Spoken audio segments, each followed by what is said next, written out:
where the mind is without fear and the head is held high, where knowledge is free.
Good morning, আমার নাম সুপ্রতিম রায়। আমি অক্রম স্কুলের বায়োলজির teacher. আমি class 8-এর পরিবেশ ও বিজ্ঞান বিভাগের আজকে অণুজীবের জগৎ এবং সেই অণুজীবের জগতের অণুজীবের বৈচিত্র্য এই অংশটাকে নিয়ে কিছুটা অংশ আলোচনা করব।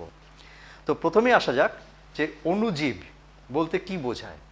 তো অণু হচ্ছে গিয়ে মাইক্রো, মানে হচ্ছে গিয়ে ছোট, কিন্তু এটা শুধু ছোট নয়, এটা হচ্ছে অতি ক্ষুদ্র, অতি ক্ষুদ্র। এবার মাইক্রো বলা হচ্ছে কেন না, এই জীব অর্গানিজম এদেরকে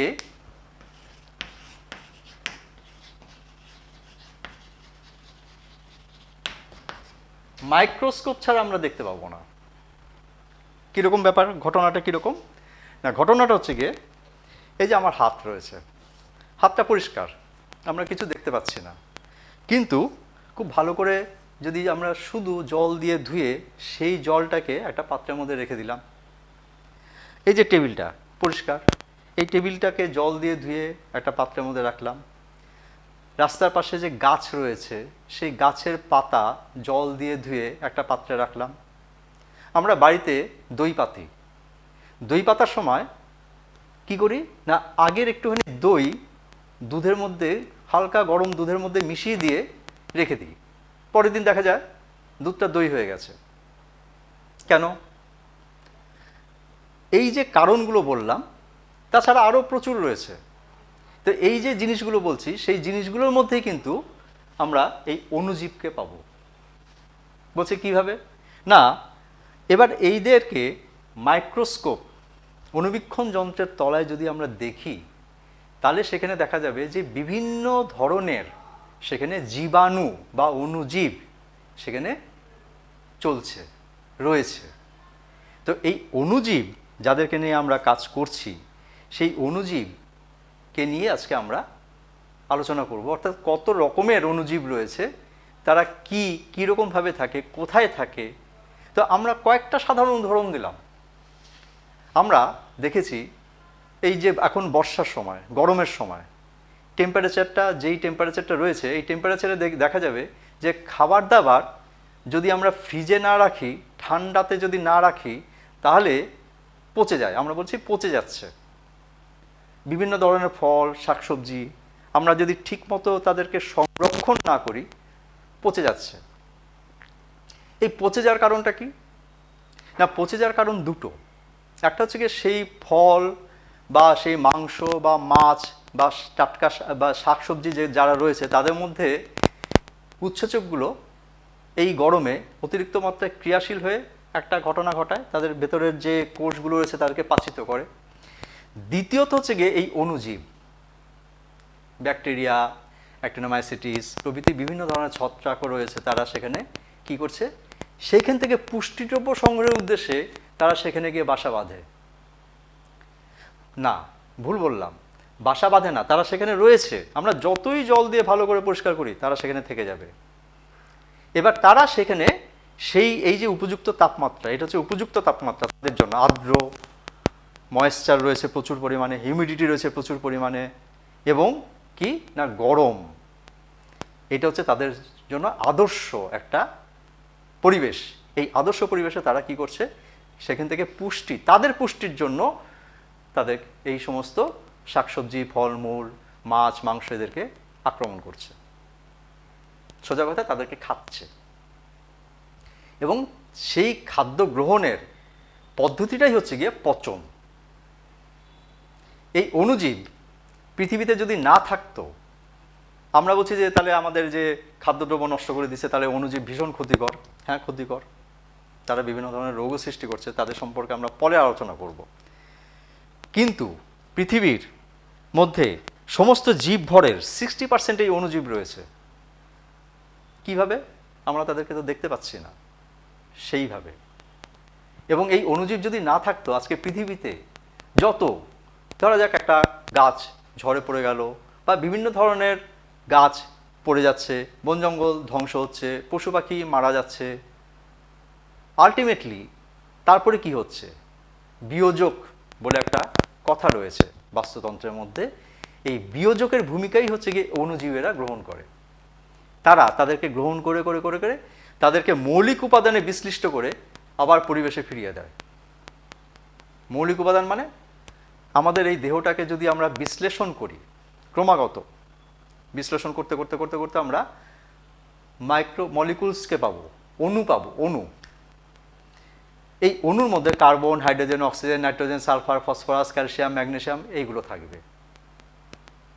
এই যে বিশ্লেষণটা, সেই বিশ্লেষণটাই হচ্ছে গিয়ে পরিবেশ থেকেই তো আমাদের দেহে এসছে। কাজেই এই পরিবেশ আবার তাদেরকে ফিরে দিচ্ছে। তো কাজেই আমরা এই যে অণুজীবকে নিয়ে যে আজকে আমরা আলোচনাটা করছি, তো সেই অণুজীব সমস্ত জায়গাতে রয়েছে। কোথায় কোথায় রয়েছে? প্রথমে তাদের আমরা কিছু বৈশিষ্ট্যকে নিয়ে আলোচনা করি।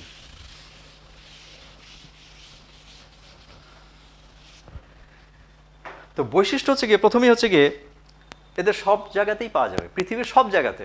সব জায়গা বলতে পৃথিবীর তো প্রচুর জায়গা রয়েছে, উত্তপ্ত মরুভূমি রয়েছে, সেখানে যে টেম্পারেচার, সেই টেম্পারেচারে আমরা ব্যাকটেরিয়াকে পাবো, মানে অণুজীবকে পাবো। আবার -10 ডিগ্রি সেন্টিগ্রেড তাপমাত্রাও তো আমরা অণুজীবকে পাবো। আবার উষ্ণ প্রস্রবণ, যেখানে নাকি গরম জল বেরোচ্ছে, যেখানে অনেক সময় সেখানকার তাপমাত্রা 100 ডিগ্রি সেন্টিগ্রেডেরও উপরে থাকে। আমরা জল ফুটিয়ে খাই বাড়িতে বর্ষাকালে, বা অনেক সময় আমরা বাড়িতে জল ফুটিয়ে খাই। কেন না? না, জলের মধ্যে যদি কোনো জীবাণু থাকে তাহলে মারা যাবে। সেই গরম করা জল, ফুটন্ত জলটাকে আমরা গ্রহণ করি, ঠান্ডা করে গ্রহণ করি। কিন্তু বেশ কিছু অণুজীব রয়েছে যারা নাকি 100 ডিগ্রি সেন্টিগ্রেড তাপমাত্রার উপরও বা তারা বেঁচে থাকতে পারে। তাদেরকে সেজন্য নাম দেওয়া হয়েছে থার্মোফিলিক।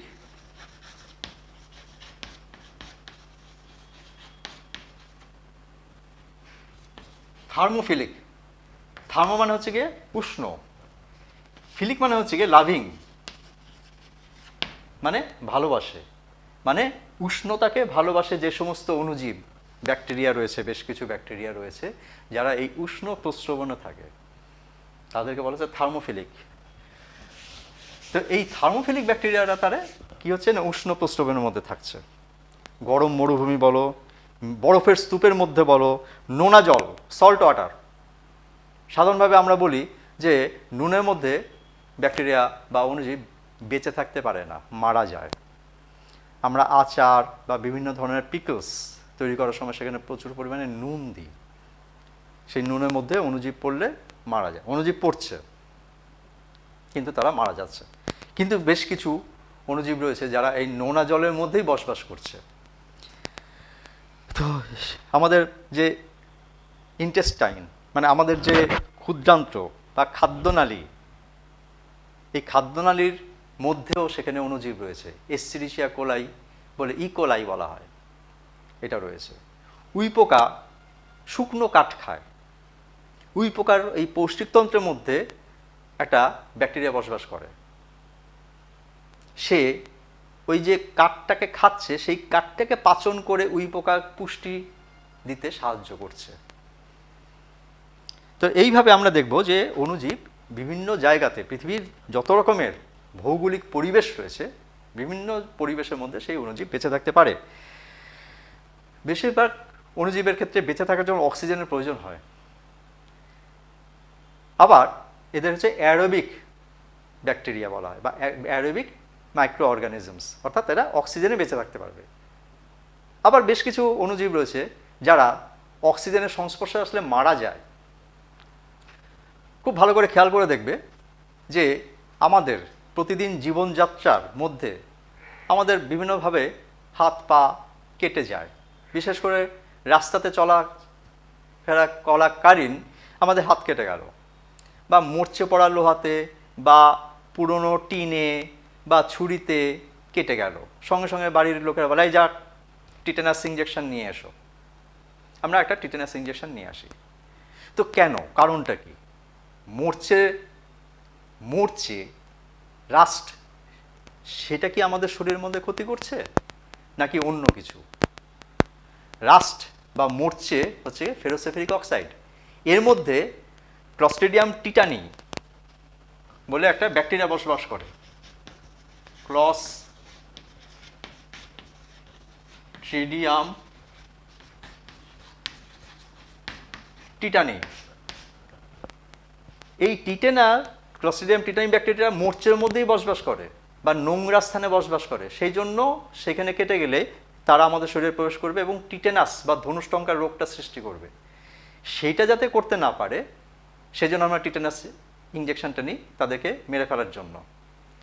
এবং এরা হচ্ছে অ্যানারোবিক ব্যাকটেরিয়া, অর্থাৎ অক্সিজেন যেখানে নেই সেই স্থানে তারা বসবাস করবে।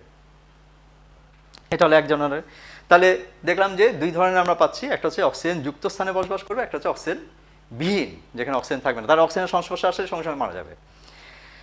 ভেজা জায়গা, স্যাঁতস্যাঁতে ভেজা, এসব জায়গাতে তারা বসবাস করে। সূর্যের আলো সংস্পর্শে তারা আসতে পারে না, সেজন্য আমরা জামা কাপড় রোদে যদি ভালো করে ইউভি রে সেখানে আসছে, ব্যাকটেরিয়া সেখানে মারা যায়। পচাওয়ালা বস্তু থেকে বা বিভিন্ন রকমভাবে তারা সেখান থেকে কী করে না, পুষ্টিদ্রব্য সংগ্রহ করে। সেটা আমি আগেও বলেছি। রুটি, পাউরুটি যদি বাইরে রেখে দেওয়া হয়, উপরে সবুজ রঙের বা সাদা রঙের বা কালচে রঙের আস্তরণ পড়ে।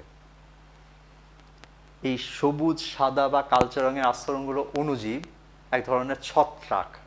তারা সেখানে বাসা বাঁধে, সেখান থেকে পুষ্টিদ্রব্য, তারাও সেই পুষ্টিদ্রব্য সংগ্রহের উদ্দেশ্যেই সেখানে বাসা বাঁধছে, কিন্তু তারা হচ্ছে ছত্রাক গোষ্ঠীর, ছত্রাকের মধ্যে তারা পড়ছে। আবার তারা কিছু কিছু আছে যারা অন্য জীবের মধ্যে বাসা বাঁধে। ঠিক আছে, এইভাবে আমরা দেখব যে অণুজীব, তাদের যে বৈচিত্র্য, সেই বৈচিত্র্য বিভিন্নভাবে আমরা তাদেরকে পাবো। আরেকটা হচ্ছে গিয়ে তাদেরকে যে আমরা দেখব, বলছি যে মাইক্রোস্কোপে দেখব। তো মাইক্রোস্কোপে দেখতে গেলে একটা ট্রান্সপারেন্ট স্বচ্ছ বস্তুকে আমরা দেখতে পাবো সাধারণভাবে, যে কোনো একটা বস্তু। ধরো যাক ডাস্টারটা, এটা স্বচ্ছ, দেখতে পাবো না, কিন্তু এটা হলুদ রং করা আছে, এদিকে সাদা রং করা আছে, আমরা দেখতে পাচ্ছি। ঠিক সেরকম অণুজীবদেরকেও স্টেইন বা রঞ্জিত করা হয়, করে তারপরে মাইক্রোস্কোপে দেখতে হয়, স্লাইডের মধ্যে নিয়ে তাদেরকে কি করা হয় না, স্টেইন বা রঞ্জিত করা হয়। ক্রিশ্চিয়ান গ্রাম বলে একজন বিজ্ঞানী, তিনি এই প্রথম এই স্টেইনিং বা রঞ্জিতকরণ পদ্ধতি আবিষ্কার করেছিলেন, এবং তার নাম অনুসারে একটা রঞ্জিতকরণ পদ্ধতি হচ্ছে গিয়ে গ্রাম স্টেইনিং। তো এটা গেল আমাদের এখন পর্যন্ত যেটা আমরা আলোচনা করলাম, যে অণুজীব কীরকম, কী ব্যাপার, তাদের কি কি বৈচিত্র্য রয়েছে, কি বৈশিষ্ট্য রয়েছে, আমরা সেটাকে নিয়ে আলোচনা করলাম। এবার আমরা দেখছি যে এই অণুজীব কত রকমের আছে। তার মধ্যে রয়েছে ব্যাকটেরিয়া, আর্দ্রপ্রাণী, ছত্রাক, শৈবাল।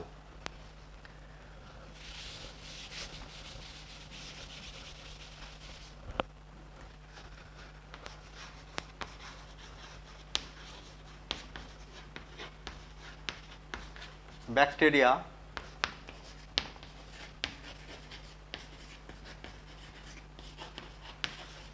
আর্দ্রপ্রাণী,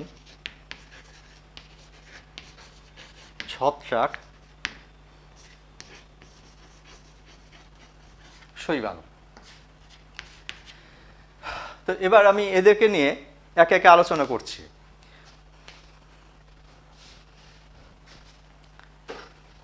এটা হচ্ছে মোনেরা, এটা হচ্ছে প্রোটিস্টা, এটা হচ্ছে ফাঙ্গি, এটা হচ্ছে অ্যালগি। তো কিংডম মোনেরা, রাজ্য মোনেরার মধ্যে আমরা ব্যাকটেরিয়াকে পাই। তো প্রথমে আমরা আসছি যে ব্যাকটেরিয়াকে নিয়ে আমরা আলোচনা করছি।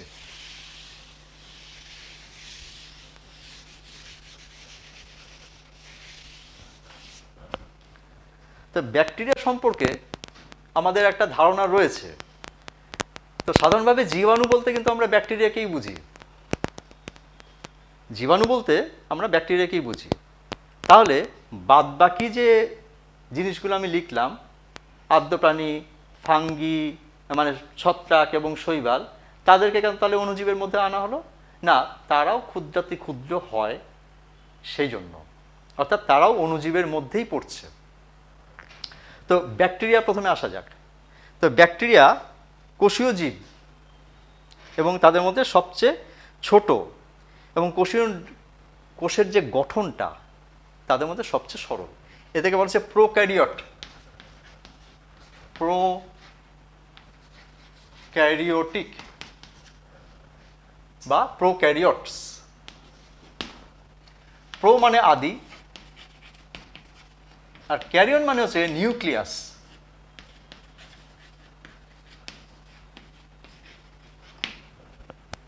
তো কেন না, আমরা হচ্ছে গিয়ে ইউক্যারিওটস, উন্নত নিউক্লিয়াসযুক্ত জীব, আর এরা হচ্ছে গিয়ে আদি নিউক্লিয়াসযুক্ত জীব।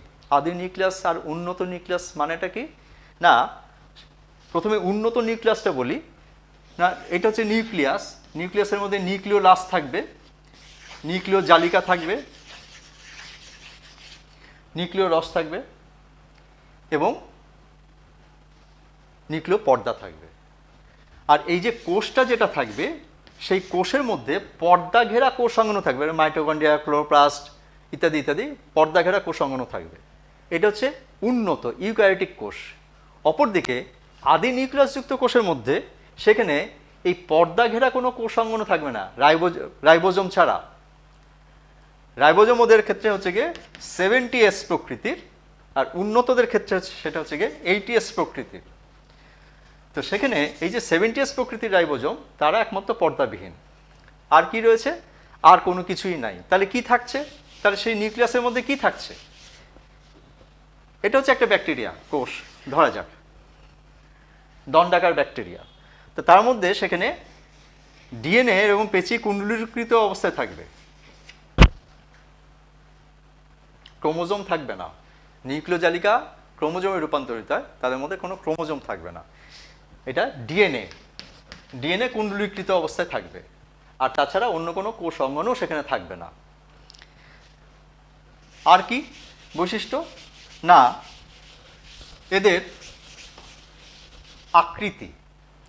এদের আকৃতি দণ্ডাকার হতে পারে, গোলাকার হতে পারে, কমা আকৃতির হতে পারে এবং সর্পিলাকার হতে পারে। তাছাড়া আরও অনেক তাদের আকৃতি রয়েছে। প্রধানত আমরা এই চারটেকে পাই। দণ্ডাকার হচ্ছে দণ্ডের মতো, যেমন ল্যাক্টোব্যাসিলাস, দুধ থেকে যে দই তৈরি হচ্ছে, এই দইটা তৈরি হচ্ছে ল্যাক্টোব্যাসিলাস কেজাই বলে একটা ব্যাকটেরিয়া রয়েছে, তারা দুধ থেকে দই তৈরি করছে, তারা দণ্ডাকার ব্যাকটেরিয়া। গোলাকার হচ্ছে গিয়ে কক্কাস ব্যাকটেরিয়া, মাইক্রোকক্কাস, স্টেপ্টোকক্কাস, স্ট্যাফাইলোকক্কাস, আমাদের গলা এবং মুখের মধ্যে অনেক সময় বেশিরভাগ ক্ষেত্রে থাকে। কমা, ভিব্রিও কমা আকৃতির, ভিব্রিও কমা, যারা নাকি কলেরা রোগ সৃষ্টি করছে, ভিব্রিও কলেরি, অ্যাকচুয়ালি হচ্ছে ভিব্রিও কলেরি, তারা কলেরা রোগ সৃষ্টি করছে। সর্পিলাকার, স্পাইরিলাম। তাহলে এই হচ্ছে আমাদের ব্যাকটেরিয়ার আকৃতি জনিত, তাদের বিভিন্ন ধরনের আকৃতি আমরা পেলাম। আর এখানে পর্দাঘেরা কোষ অঙ্গন যেমন মাইটোকন্ড্রিয়া, লাইসোজোম, প্লাস্টিড এগুলো থাকবে না। আর পর্দাবিহীন অঙ্গনের মধ্যে আমরা বললাম যে 70S রাইবোজোম সেখানে থাকবে। নেক্সট আমরা আসছি প্রোটোজোয়া বা আদ্য প্রাণী, প্রোটিস্টা।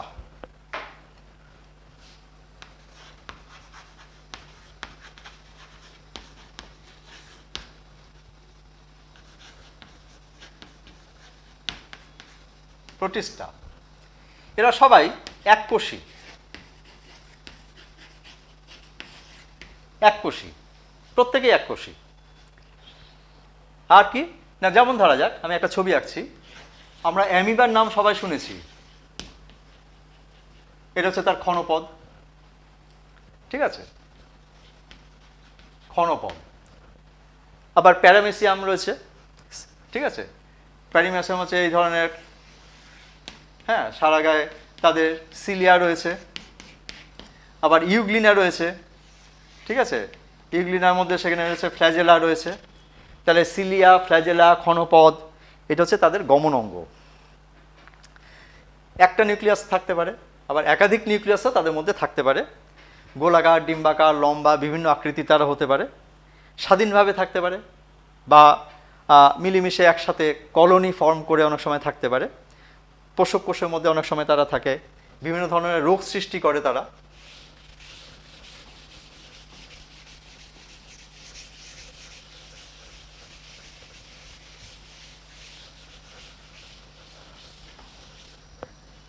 এটা গেল আদ্য প্রাণী।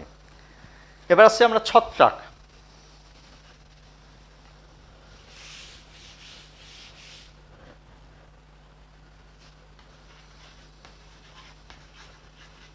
ফাঙ্গি।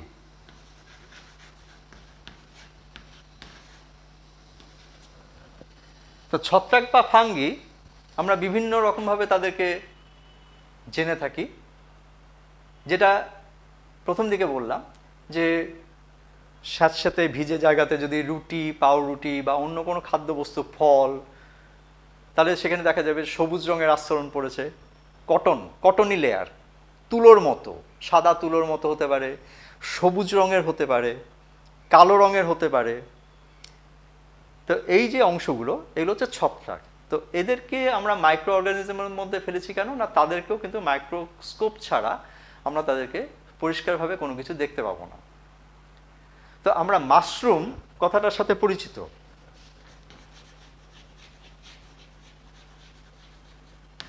মাশরুম খুব সাধারণভাবে যেটাকে আমরা বলি ব্যাঙের ছাতা। তো এই বর্ষাকালে যেখানে হয়তো গোবর টোবর পড়ে রয়েছে বা পচা কাঠ রয়েছে, সেখানে দেখা যাবে যে এই ধরনের একটা অংশ হয়ে রয়েছে।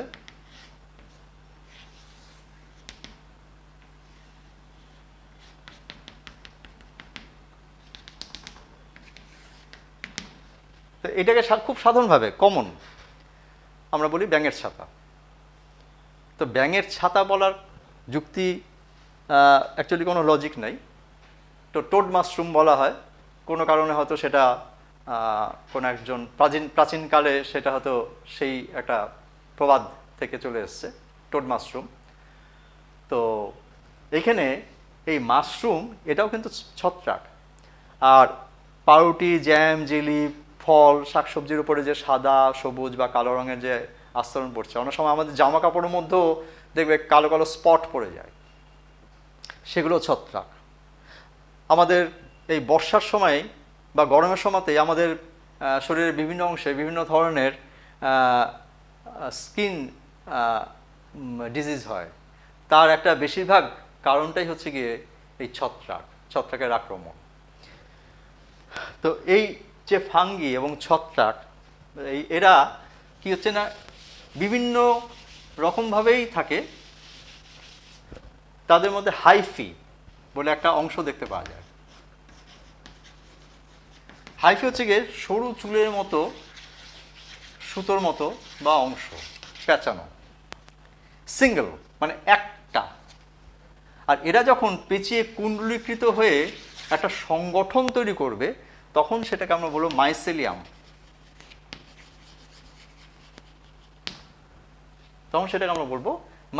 তাহলে হাইফি এবং মাইসেলিয়াম একই জিনিস। হাইফি হচ্ছে গিয়ে সিঙ্গেল, আর মাইসেলিয়াম হচ্ছে গিয়ে এই হাইফির মতো সিঙ্গেল সরু সুতোর বা চুলের মতো যে অংশটা, সেরকম পেঁচিয়ে একটা সংগঠন, একটা দলা যখন পিণ্ড তৈরি করবে বা একটা সংগঠন তৈরি করবে, তখন সেটা হচ্ছে মাইসিলিয়াম। অর্থাৎ সম্পূর্ণ একটা ছত্রাকের দেহ সেটা মাইসিলিয়াম দিয়েই তৈরি হয়, বা আদার সেন্সে আমরা বলতে পারবো যে সেখানে সেটা হাইফি দিয়ে তৈরি হচ্ছে। আর কি না, এরা বিভিন্ন আকৃতির হতে পারে, যেমন একটা আকৃতি দেখালাম যেখানে যে ব্যাঙের ছাতা। আবার আমরা যে পাউরুটি খাই, কেক, পেস্ট্রি, পাউরুটি করার জন্য সেখানে ইস্ট মেশানো হয়। এই ইস্ট মেশানোর পর কি হয় না, ইস্ট সেখানে সেই পাউরুটির মধ্যে আটা বা ময়দার মধ্যে সেখানে যে শর্করাটা আছে সেটাকে খেতে থাকে, সেটাকে ফার্মেন্ট করে সন্ধান প্রক্রিয়ায়, তখন সেটাকে ফুলিয়ে দেয়, কার্বন ডাইঅক্সাইড গ্যাস বেরোয় এবং সেটাকে ফুলিয়ে দেয়, স্পঞ্জি এবং খুব নরম করে দেয়। এই ইস্ট হচ্ছে গিয়ে এককোষী ছত্রাক এবং সেটা গোলাকার।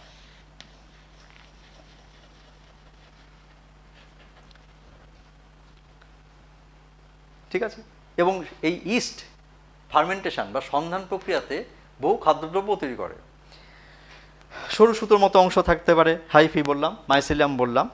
ঠিক আছে, আর হচ্ছে গিয়ে কোষপ্রাচীর, কোষে কোষপ্রাচীর থাকবে, নির্দিষ্ট কোষপ্রাচীর থাকবে, কোষপ্রাচীর কাইটিন নির্মিত হবে। ঠিক আছে, এবং ক্লোরোপ্লাস্ট থাকবে না, অর্থাৎ এরা নিজেদের খাদ্য নিজেরা প্রস্তুত করতে পারবে না বা পারে না, সেজন্য এরা অন্য কোনো খাদ্যবস্তু বা পচা গলা বা মৃত জীবদেহের ওপর বসবাস করে, সেখান থেকে তারা খাদ্যবস্তুকে সংগ্রহ করে। আর এরা স্থলে আলোর উপস্থিতিতে বা অনুপস্থিতিতে থাকতে পারে, জলে নয়। এরা জলে থাকে না, কিন্তু স্যাঁতসেঁতে পরিবেশে থাকবে, কিন্তু জলে থাকবে না। আর আলো থাকতে পারে, সেখানে আলো নাও থাকতে পারে, সবই হতে পারে।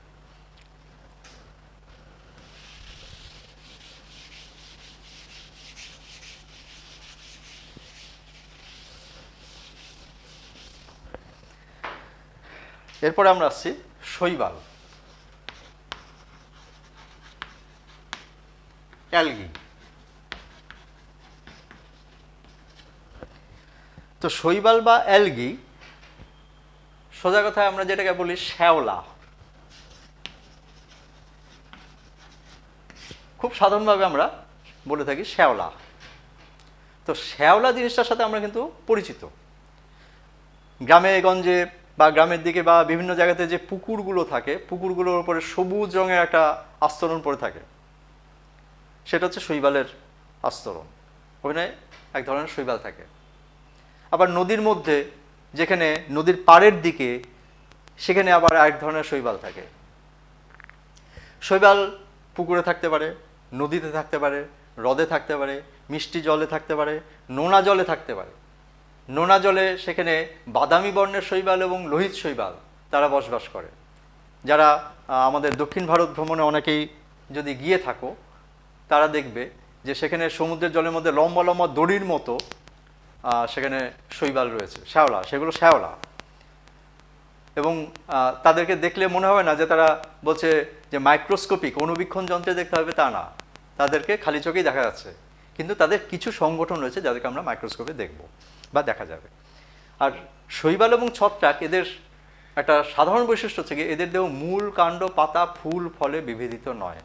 মূল থাকবে না, কাণ্ড থাকবে না, পাতা থাকবে না, ফুল, ফল কোনো কিছু থাকবে না এদের মধ্যে। আর কি না, এদের শৈবালের ক্ষেত্রেও সেখানে আমরা কি কি পাবো, এককোষী।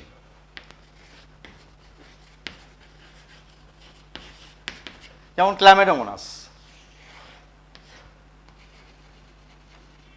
এটা হচ্ছে ক্ল্যামেডোমোনাস, এককোষী শৈবাল। সর্পিলাকার,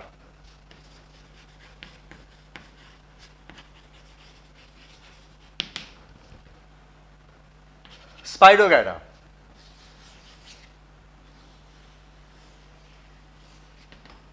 স্পাইরোগ্যাডা। এই স্পাইরোগ্যাডার দেহটাকে যদি আমরা সোজাসুজিভাবে দেখি, তাহলে এগুলো হচ্ছে এক একটা স্পাইরোগ্যাডার কোষ। এইভাবে অনেকগুলো কোষ দিয়ে পরপর পরপর পরপর করে একটা সর্পিলাকার স্পাইরোগ্যাডার দেহ তৈরি হয়েছে। আবার কিছু রয়েছে কলোনি।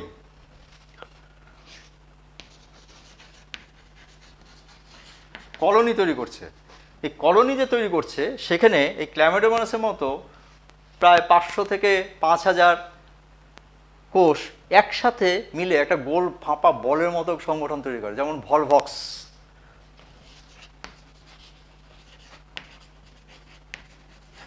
ভলভক্স এটা হচ্ছে কলোনি ফরমেশন বা একটা সংগঠন একসাথে অনেকগুলো ক্ল্যামিডোমোনাসের মতো কোষীয় সংগঠন যুক্ত হয়ে এই ভলভক্স তৈরি করছে। এদের মধ্যে নানা আকৃতির ক্লোরোপ্লাস্ট থাকে। এই নানা আকৃতির ক্লোরোপ্লাস্ট সেখানে তারা সালোকসংশ্লেষ পদ্ধতিতে খাদ্য প্রস্তুতে সাহায্য করে। এই ক্লোরোপ্লাস্ট ছাড়া এই শৈবালের মধ্যে, অর্থাৎ সবুজ শৈবাল, বাদামি শৈবাল, লোহিত শৈবাল, সবুজ শৈবালের মধ্যে ক্লোরোপ্লাস্টের মধ্যে বিভিন্ন ধরনের ক্লোরোফিলস থাকছে, আর বাদামি শৈবাল এবং লোহিত শৈবালের মধ্যে ক্লোরোফিলের সাথে অন্যান্য বাদামি বর্ণের রঞ্জক এবং লোহিত বর্ণের রঞ্জক প্রচুর পরিমাণে থাকে। সেই কারণে তাদের দেহটা সবুজ না হয়ে সেখানে কি হচ্ছে না বাদামি বর্ণের হচ্ছে এবং লাল বর্ণের হচ্ছে। তোমরা অনেকেই লোহিত সাগরের নাম শুনেছ, রেড সি। রেড সি, লোহিত সাগর কেন না? এর জলটা লাল রঙের। তো এর জলটা লাল রঙের, সেই লাল জলটা কি তাহলে অন্য কোনো সমুদ্রের মধ্যে মিশে পড়ছে না? তাহলে এই লোহিত সাগর এর নামটা দেওয়ার কারণটা কি? এই লোহিত সাগরের নাম দেওয়ার কারণ হচ্ছে গিয়ে যে এই সাগরের মধ্যে সেখানে প্রচুর পরিমাণে লোহিত শৈবাল, রেড অ্যালগি এত প্রচুর পরিমাণে রয়েছে যে ওপর থেকে দেখলে সমুদ্রের জলটাকে লাল মনে হয়। সেই জন্য এই সাগরের নাম হয়েছে লোহিত সাগর। নেক্সট আমরা আসছি আরেকটা পার্টে।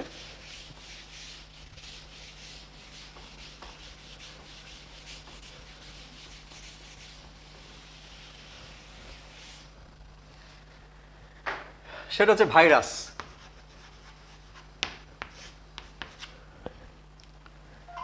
তো ভাইরাস সম্পর্কে এখন এই মুহূর্তে সারা পৃথিবীতে ছোট বড় সবাই পরিচিত, করোনা ভাইরাস। তো এই করোনা ভাইরাস আর ভাইরাস জিনিসটা একই। তো ভাইরাস সম্পর্কে আগে আমাদের একটা সাধারণ জ্ঞান নেওয়া উচিত বা থাকা উচিত। তো ভাইরাস হচ্ছে কি এমন একটা সংগঠন, ধরা যাক এই যে চকের টুকরোটা এখন বাইরে রয়েছে। একটা ভাইরাস যখন কোনো জীবদেহের বাইরে থাকবে তখন সে চকের টুকরোর মতোই সে আচরণ করবে। অর্থাৎ এই চকের টুকরোটা যেমন কোনো নির্দিষ্ট নিজস্বতা কিছু নেই, সে একটা ভাইরাস কণিকারও নির্দিষ্ট কোনো নিজস্বতা নাই। অর্থাৎ সে একটা ক্রিস্টালাইন স্ট্রাকচার বা সংগঠন হিসেবেই সে থেকে যাবে। একটা ধুলোর টুকরো, পাথরের টুকরো, চকের টুকরো, জড়ো মতো আচরণ করবে। যখনই এটা নির্দিষ্ট পোষকের দেহে প্রবেশ করবে, নির্দিষ্ট পোষক বলা হচ্ছে কেন না উদ্ভিদ ভাইরাস, প্রাণী ভাইরাস এবং ব্যাকটেরিওফাজ এই ধরনের ভাইরাস রয়েছে।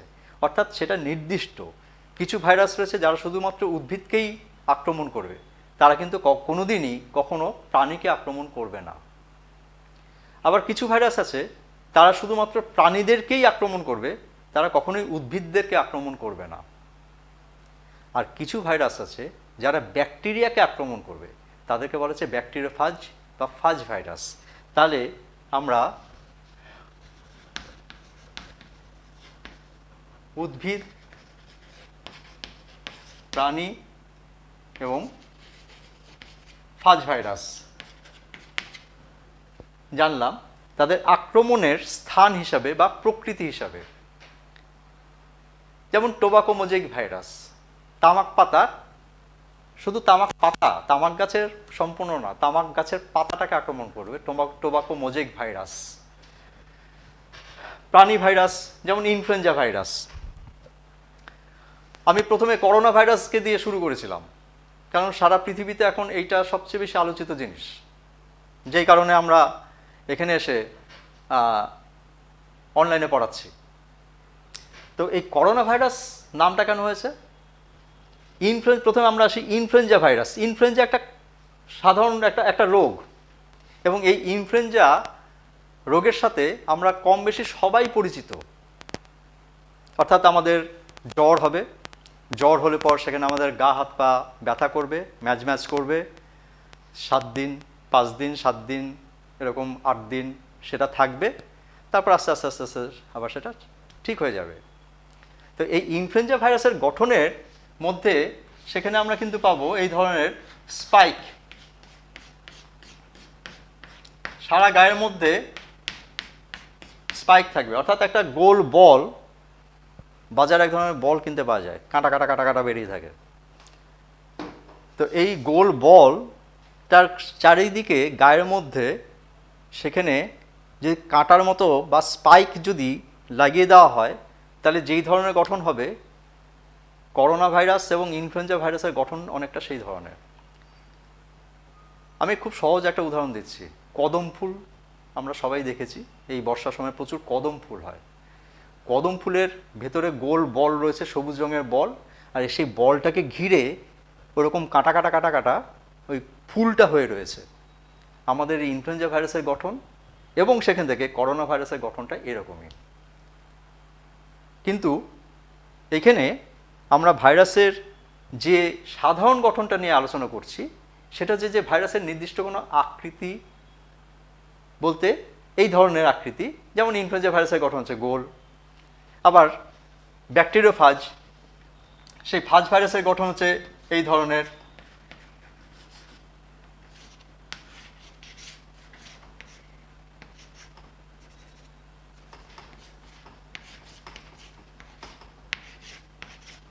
এটা হচ্ছে ফাজ ভাইরাসের গঠন। তাদের মধ্যে নির্দিষ্ট ডিএনএ বা আরএনএ থাকবে, দুটোই থাকবে না। সেই হিসাবে আবার ডিএনএ ভাইরাস, আরএনএ ভাইরাস এই ধরনের আবার ভাগ করা আছে। তো ভাইরাসের যে প্রকৃতি খুবই আশ্চর্যজনক, ঠিক আছে। সেখানে একটা বাইরের প্রোটিন আবরণ থাকবে, সেটাকে বলা হচ্ছে ক্যাপসিড। এই ক্যাপসিড জিনিসটার মধ্যে কি থাকবে না, কতগুলো প্রোটিন একক থাকবে।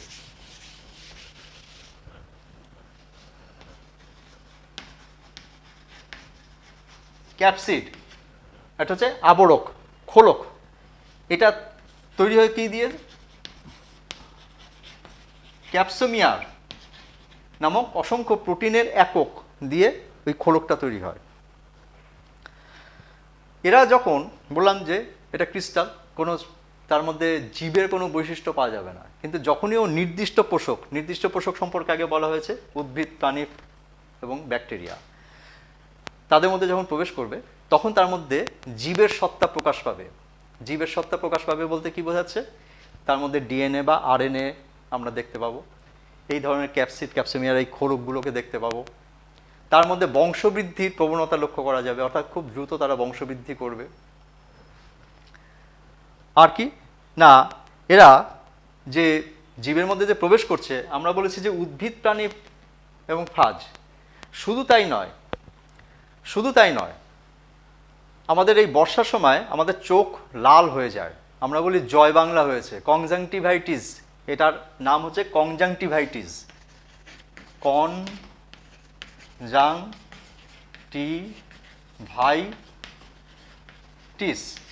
চোখটা লাল হয়ে যায়, চোখটা খুব চুলকায়, আমরা হাত দিয়ে সমানে চুলকাতে থাকি, জল পড়ে, 3-4 দিন থাকে, তারপরে আবার আস্তে আস্তে ঠিক হয়ে যায়।